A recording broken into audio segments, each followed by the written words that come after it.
The basement stairs didn't just creak under its weight.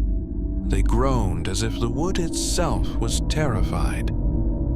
I pressed my back flat against the concrete wall of the furnace room, holding my breath until my lungs burned, clutching a rusted tire iron like a lifeline.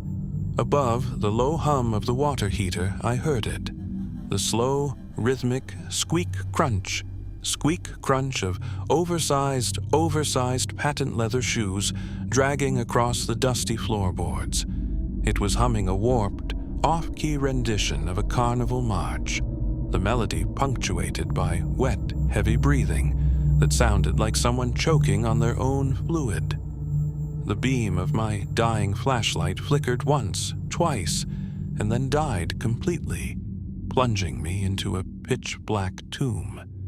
A sudden, violent scraping sound echoed from the dark as the thing dragged a rusted machete along the exposed copper pipes overhead, sending a shower of sparks into the dark. In that split-second flash of light, I saw it standing less than 3 feet away. It was colossal, easily 7 feet tall, wearing a rotting polka-dot ruff that smelled overwhelmingly of formaldehyde and copper. Its face was a nightmare of melting prosthetics.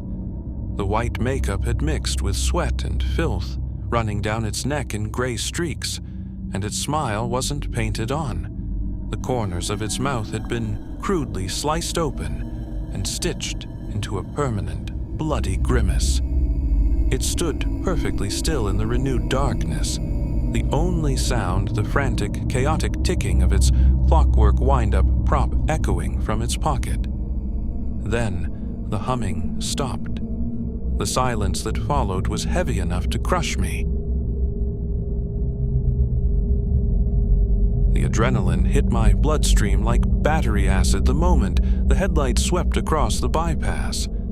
Standing dead center in the desolate midnight stretch of highway was a towering silhouette in a shredded, filth-encrusted jumpsuit.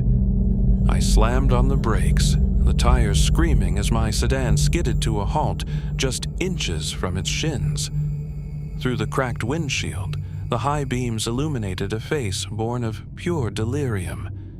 Jagged, asymmetrical blue stars painted over eyes that were entirely bloodshot and wide with an erratic, vibrating mania. It didn't flinch. Instead, its jaw dropped open in a silent, unnatural stretch, exposing rows of teeth filed down to jagged, needle-like points, glistening with thick saliva.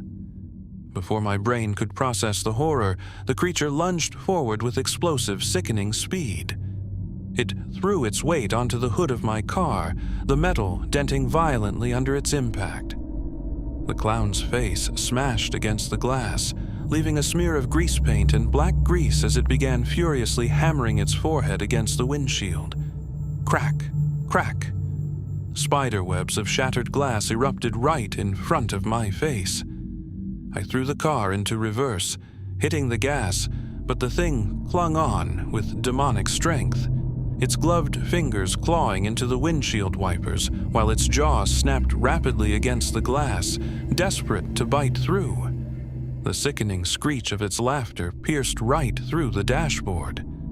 The windshield gave way with a deafening crash, showering my lap in glass shards as a gloved hand punched through the opening, violently clawing for my throat. I shifted into drive, stomping the accelerator and cutting the wheel. The rain had turned the driveway into a mirror by the time I got home at midnight. But what caught my eye wasn't the reflection of the house.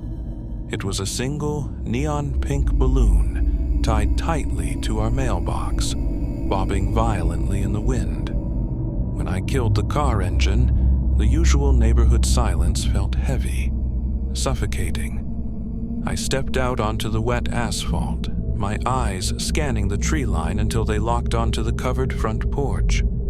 Sitting in my mom's favorite wicker rocking chair was a figure in a waterlogged, dirt-streaked satin suit, its oversized yellow buttons gleaming under the porch light. It wasn't moving, just letting the chair rock back and forth in a slow, rhythmic creak that pulsed through the quiet street. My instinct screamed at me to run back to the car, but fear anchored my boots to the driveway. As I stared, the figure slowly tilted its head, the white grease paint on its face cracked and peeling away like dead skin around its mouth. It didn't have a fake rubber nose. Instead, its actual nose had been crudely painted a jagged, bleeding crimson.